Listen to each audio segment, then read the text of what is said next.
One suffered a loss in the crypto sphere. Odds are, if you're watching this video right now, you have lost some amount of money due to something that you did not foresee happening. Maybe you have a ton of money and you like to validate networks, like you like to stake your crypto, and you fell victim to a slashing event that happened. Maybe, since you're probably not a developer, you didn't see a flaw, a fatal flaw, albeit, in a smart contract, and you lost a lot of money because of this vulnerability. Perhaps you lost money due to platform hacks or an Oracle malfunction, although Chainlink barely ever malfunctions, a wallet exploit, or even perhaps you are afraid of a major depegging event with Tether or USDC. I know this is a hot topic right now. A lot of people are afraid of Tether and USDC, and honestly, I think it's valid FUD. I'm just saying.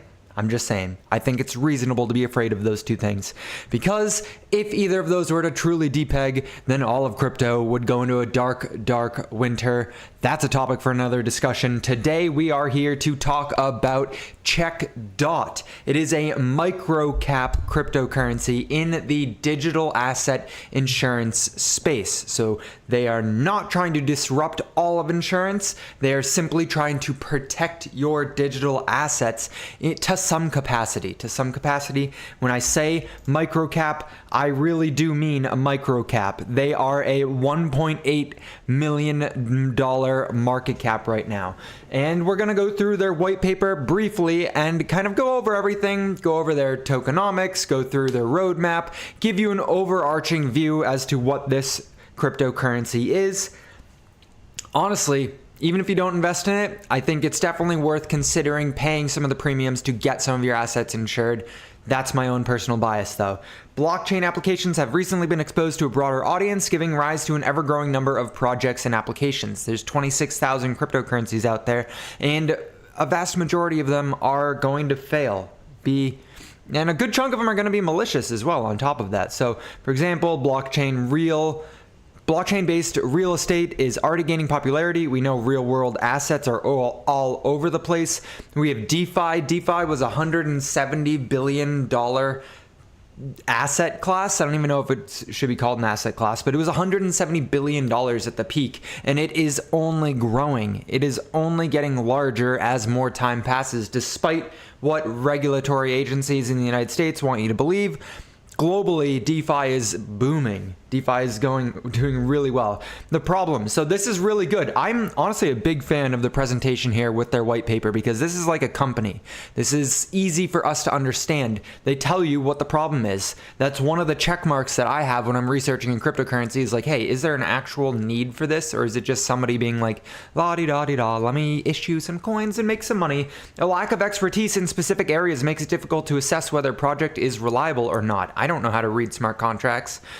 Maybe I could learn to, but I'm definitely not going to, which means I'm relying on other people's authenticity. I'm trusting people. So an insurance agency allows me to kind of reduce the amount of trust that I have. Decentralized platforms, really transparent. Can we really trust smart contract verification servers selected by these platforms, right? Again, a lot of it comes down to trust. So even though this is supposed to be a trustless system, you have to trust somebody at some point in this, and that's a problem. That's definitely a problem. In some cases, the intervention of humans allows verifying the authenticity of documents or objects in a decentralized way. Currently, there's no solution to offer forms in a completely anonymous way. Our vision: make it easy to get the information necessary to qualify for relevance in the evaluated fields. CheckDot will be a platform that allows its clients to visualize a panel of relevant opinions. Our first goal is to establish a list of user reviews, gauging platforms and projects in the field of cryptocurrency. In addition, partnerships will be initiated to grow the audience. Right here, this is the most important part for me personally. We'll dive into it a little bit deeper in a minute or two, but growing the audience is going to be the only way that this cryptocurrency gets to any kind of relevance. Before I get too further, I want to tell you guys that I do in fact own some of this cryptocurrency right now. I have a very small position in CheckDot. It's in the portfolio challenge. If you were in the Crypto Night Discord, which currently speaking, if you're watching this on September 6th or within a couple days of September 6th, you're in the Crypto Night Premium Discord, so you're fully aware of this already. If you are not in the Discord, just know that the Discord saw this first. The Discord got access to this information when CheckDot was still under a $2 million market cap. Not to spoil the entire video, but to give you a reason to continue watching, when I was doing out some rough numbers, I think that there's a very solid possibility that this cryptocurrency puts in a minimum of 100x. So a $1,000 investment could yield $100,000 in 2025, which is pretty insane. CheckDot rating protocol verification. We don't need to go over all these things. I kind of want to skim down and show you some of the more exciting graphics here. So fields of interest, NFTs, right? Like I said, digital assets. So you got, they insure certain NFTs, document and e-documents. That absolutely needs to be verified. You can put in smart contracts, just like with Token Sniffer, you can sniff out vulnerabilities within smart contracts. The website is actually pretty powerful. There's a lot of cool things. They're focused on decentralized exchanges and centralized exchanges, so that's where the insurance, they will cover you if you have money in either of these. And then again, they vet crypto projects for you. CheckDot one-phase protocol, so a verification request. Essentially what you're doing is you pay other people to verify your contract, right? You're going to pay other people in the form of CDT, their token, their governance token, which is also a utility token to pay for these fees and everything. The box in the background just distracted me. I should have moved all these boxes, but I'm in the middle, whatever. And then they have a series of individuals who are offering up their service. They're getting paid to operate some of these checks for the smart contracts and for the projects so that you can kind of get a verification result. So in this case, one person was not a fan of the protocol that they asked. The verification request went in. The check phase happens where 5 people or however many holders want to participate will check, and then they give you a score, a result, which that they then plot on a graph so you can tell, like, hey, this is 80% secure, or at least the public believes that this is 80% secure. It's a little bit of a flaw there in my opinion, because from my understanding, anyone can do this. So somebody who maybe has no idea what they're talking about might sway the results here. Or even if you want to take it out to an extreme, hopefully they've thought about this, right? Hopefully they've taken things to the extreme. But what happens if the next Sam Bankman-Fried comes in, pays 10,000 people to go give their project a good rating, and then this rating system gets attacked, basically a 51% attack in a sense, and then nobody knows that it's a scam? Still, it's a cool concept, right? Then these companies, right, because I'm not going to go pay someone to verify a smart contract when I can go somewhere else and do it for free. So the companies that are presenting their projects to CheckDot can get that verification check back right here and put it on their website and act like a badge of honor almost. I think it's a cool idea, and it's a way that incentivizes money flow throughout the ecosystem. Smart contract features, platforms, current. So initially CheckDot was launched on Binance Smart Chain. They have bridged over to Ethereum. They've bridged over to Aptos and Arbitrum. I think Avalanche, Polygon. They're growing rapidly. They're trying to integrate as many different blockchains as possible, which is really, really smart. The tokenomics. So the initial distribution, it's a little sketchy, okay? It's not the worst. It's definitely not the worst.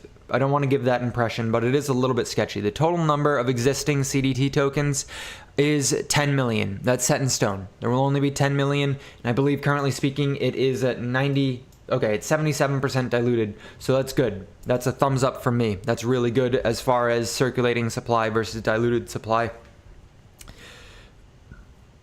You can see initially in the private sale, 10% of the supply, or 1 million tokens, were sold for 10 cents. That's not that far off from where we are at right now. It's at 25 cents, I believe. There was 1 week lockup, so nothing crazy at all. That's already been put into circulation. The public sale, so 40%, went at 12.5 cents.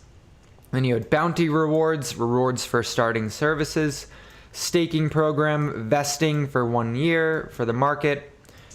To pay the employees, 10% of the supply went to that. So there is a chunk of coins that got locked up.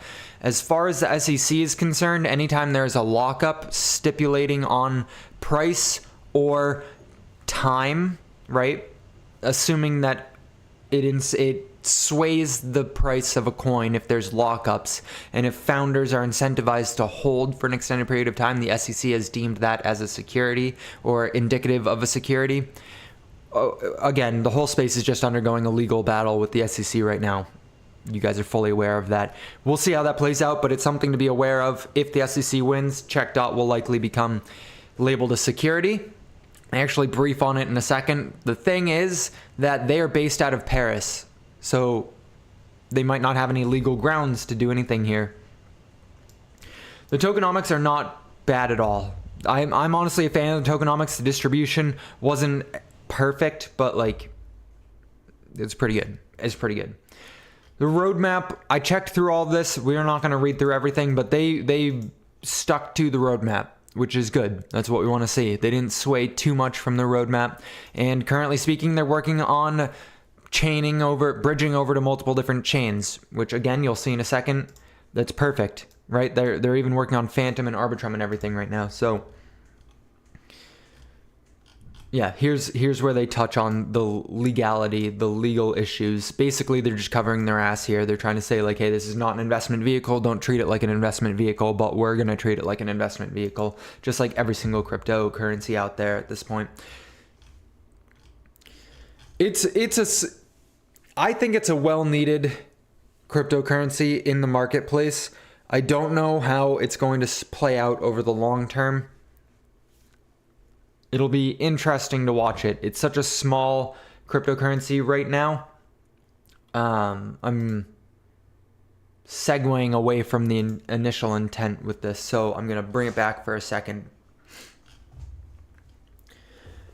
You can demonstrate your commitment and get 5% APY for allowing some of your capital to be used to stake some of your capital, right? You can also stake specifically on their network and earn 9% APY. So you're basically just providing liquidity for them. So you can stake and earn. If you're holding CheckDot and not staking, you're likely missing out on some of that because other people are staking. These are partners and integrations. I don't really like the word partnerships in crypto because it gives it a misleading thing. There's just people who are working with it, right? Like Trust Wallet enabling the coin. Trust Wallet allows every Binance token. So it's not like you're actually partnered with them. It's just an integration. So they're making strides, right? There's a lot of good names on this website. There's a lot of partnerships that they're making. The team sounds cohesive. Looking at Jeremy here and Kalen, they both have good backgrounds in development and everything.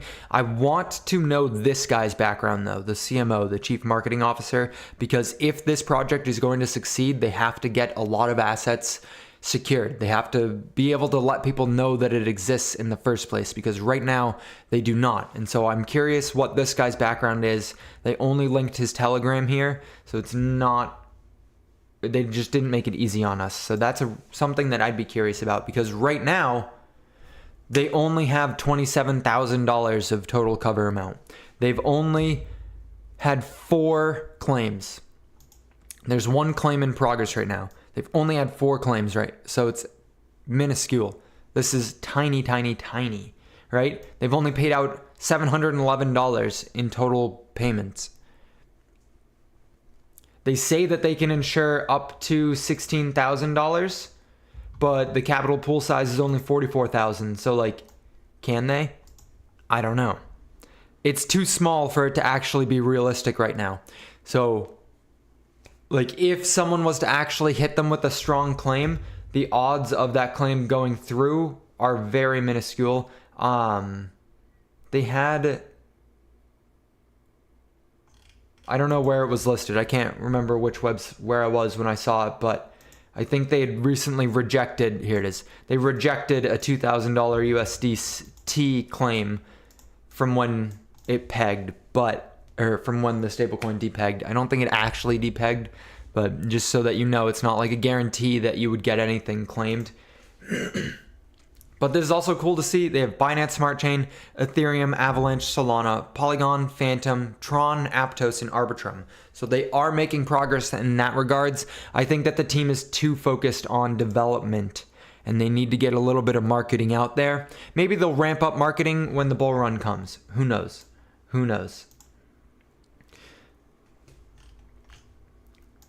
That kind of goes through a lot of the tokenomics here. Something that you can see on the website regardless is, where is it? Oh, the cryptocurrencies. So it's not, they don't only do insurance, they also have tools for cryptocurrencies, just like many other, like just like DEX tools and everything. They have actual charts that you can use to chart out on cryptocurrencies. You can see fully diluted market cap, total supply, DEX liquidity, top holders. So you can see some statistics for different cryptocurrencies. It's not just insurance, it's an entire tool set. So people realistically who are deep into cryptocurrency could use CheckDot for everything that they want to do in crypto. All analysis at the very least. And it's just me paying attention to small details. They have a spot here for an advertisement, which tells me that the company that issued this cryptocurrency is looking for ways to make money. So there's less of an incentive for them to dump a bunch of tokens on you. It's less of an incentive of them to take advantage of you if they're looking for ways to actually monetize their efforts. It is weird and a big red flag to me that they put this random cryptocurrency with a market cap of 658,000 above Bitcoin as far as a trust score. It's sus. It's sus. Fully diluted market cap of $2 billion for Bitcoin. Total supply of 60. What is going... 60,000? What? Okay, so you guys are watching me see in real time that it looks sus. This looks... Unless I'm like not understanding what's happening with this, that's sus as hell. Whatever. We'll continue moving on. Red flag. On Binance Smart Chain, because they initially launched on Binance Smart Chain, you can see the tokenomics here, the total supply. Max total supply is just shy of 10 million, telling me that they went through some sort of a burning event. You can see the top holders. Most of these are contracts, right? All the way down to number 7. Only 2 of them are not contracts, and one of those is the team. So we got a mega whale here holding 2% of the supply. This is not amazing distribution, but at the same time, it's bridging and staking and security. So I'll give it a pass. Now we're getting into some of the juiciness here, okay? I went through what their goals are, kind of where they're at and everything, and what they do, what CheckDot does. It is a big field of interest, in my opinion, especially given how many people are falling victims to vulnerabilities within crypto. Every bear market, it opens up people's eyes to the scariness of cryptocurrency, especially as price goes down and deleveraging happens. People lose a lot of money, and then the little guy ends up getting stuck with all the losses. So if you can insure your crypto for very cheap prices too, I don't think we went through how much it costs to insure your cryptocurrencies. Let's see if I can pull it up quick. It's not super expensive. Cover claims.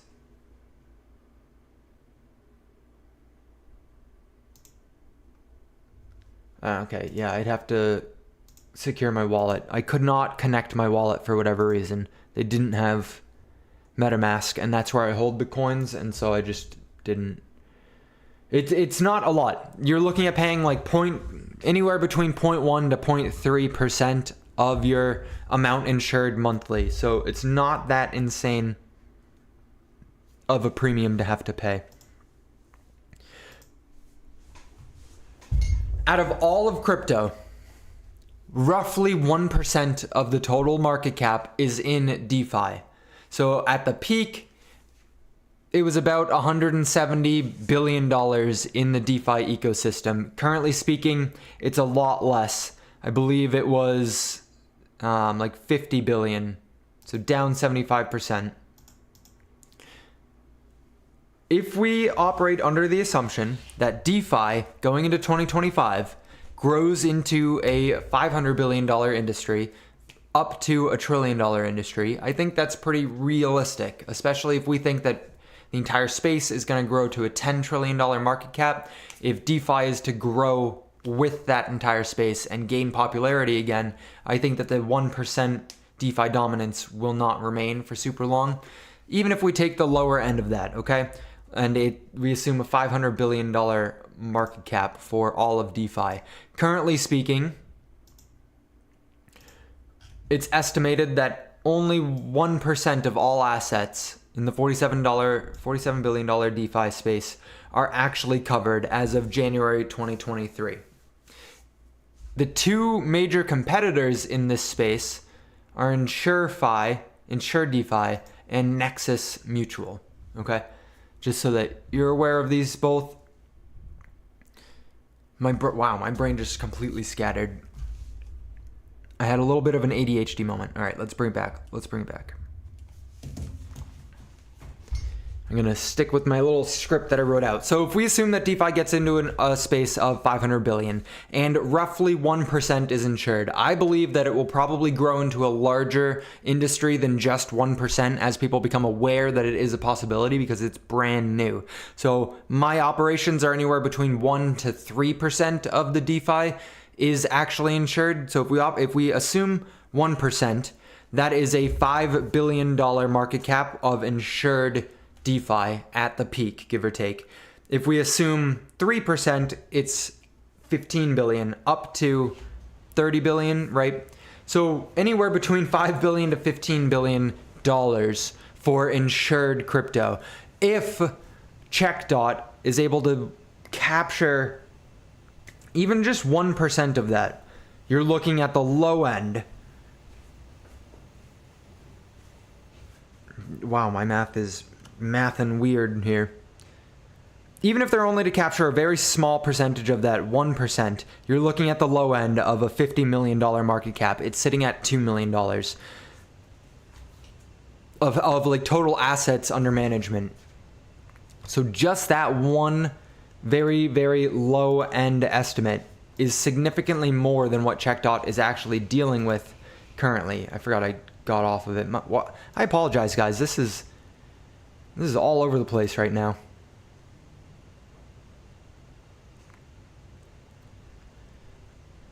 Statistics, there we go.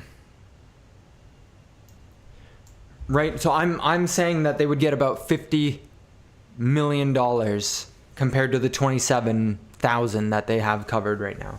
So, or compared to the 40,000. So a very large difference. If we look at the market cap that Nexus Mutual, their competitor, got to at the peak, we're looking at 1.2 billion. If we look at InsureDeFi, you're looking at 300 million. So currently speaking, okay, they have $44,000 in capital pool. If they're able to get to a spot where they have that 50 million on the low end, what is that? That's 1,000x increase. The market cap is at 2 million. 1,000x on top of that is 2 billion. So that is significantly larger than what it's at right now, obviously. That's adding 3 zeros to whatever you were to put into it. I don't want to set my estimates on that, but even compared to it going to the market cap of where InsureDeFi was last peak at 300 million, that's still a 200x from where it's at right now, give or take a little bit. That's dramatic. That's very, very dramatic. I hold a little bit as a moonbag in case things do play out like that, because I gave some pretty moderately low numbers for where it could get to, in my opinion. If things go really well and marketing takes off, I think that they will have a lot higher probability of hitting that 100x to even potentially 1,000x in a really, really hot bull market where people actually care about insurance. I do think that if CheckDot CheckDot nails marketing correctly and lets people know that they exist, a $2 billion market cap is not that crazy. It's not that crazy. If the entire DeFi space is sitting at 500 billion or even $1 trillion, and you have a major player sitting at a $2 billion market cap, I think that's realistic. I'm going to go chill in the Crypto Night Discord. If you guys have any questions for me, please feel free to be there with me as well. I'm going to be in the lounge. Your time's your most valuable asset. I know my brain was very chaotic with this one, but I'll see.